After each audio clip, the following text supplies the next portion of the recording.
Good evening, everyone. Thanks so much for joining us on this Saturday. I'm Lindsay Davis. We begin tonight with the war. President Trump is now warning of hard strikes as the conflict in the Middle East spirals into its second week.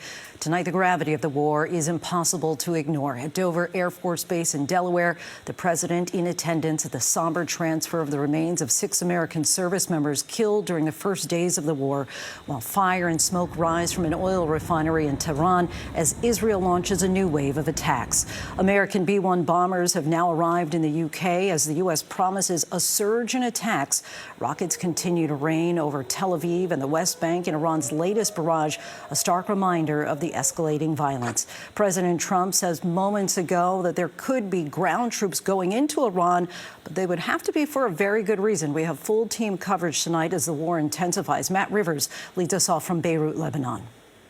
As 6 fallen service members killed in action are returned to the U.S. Tonight, President Trump vowing Iran will, quote, be hit very hard, saying the U.S. has identified new targets for, quote, complete destruction and certain death as the war rages on. We're doing very well in Iran. You see the result, and it's been amazing. The president praising the strength and scope of the U.S. military operation. We have amazing weaponry, as you probably noticed over the last short period of time. This satellite image showing the USS Abraham Lincoln aircraft carrier positioned just 200 miles off the coast of Iran as American B-1 bombers seen arriving in the UK. Airstrikes aimed at critical regime targets relentlessly pummeling Tehran. A huge explosion at Mehrabad International Airport. The massive fireball seen in video posted on X. These satellite images show damage to strategic air and missile bases. Meanwhile, Israel launching a new wave of strikes, targeting this oil refinery in Tehran. Iran's national oil refining company confirmed the attack. Video of the fireball posted on X. Tonight, Israeli Prime Minister Benjamin Netanyahu saying Israel has, quote, many more surprises for the next phase of its operation. This comes just hours after Israeli fighter jets targeted the late Iranian Supreme Leader's underground bunker complex in Tehran. Iran says it launched a new wave of attacks of its own against Israel and U.S. assets in the region. The country's president saying the U.S. demand for an unconditional surrender is a dream that they should take to their grave, but going on to apologize to neighboring countries that were attacked by Iran and claiming that Iranian forces will not target those countries unless Iran is attacked from them. But the strikes continued today in several Gulf countries.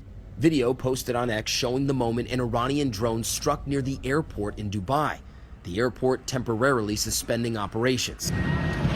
And tonight, the war opening up on several fronts, from Lebanon to Iraq, where our James Longman met with Kurdish forces who are within striking distance of Iran.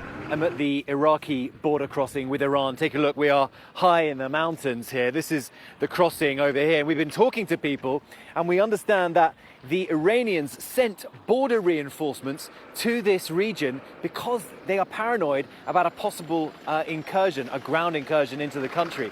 And in Beirut, the strikes intensifying by the day.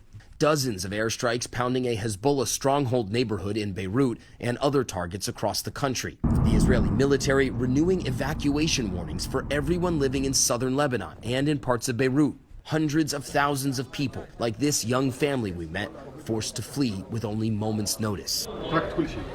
He says they left their home with only the clothes on their backs, adding his children are now terrified of the noise of fighter jets. Tonight, Hezbollah launching dozens of missiles at sites across Israel, the IDF saying they will respond in force. And Lindsay, just minutes ago, the Israeli military confirming that they have once again begun striking targets against Hezbollah across the city of Beirut this evening, specifically in the southern suburb of Dahia. Likely another night of relentless airstrikes ahead. Lindsay? Tension across the Middle East, Matt, thank you.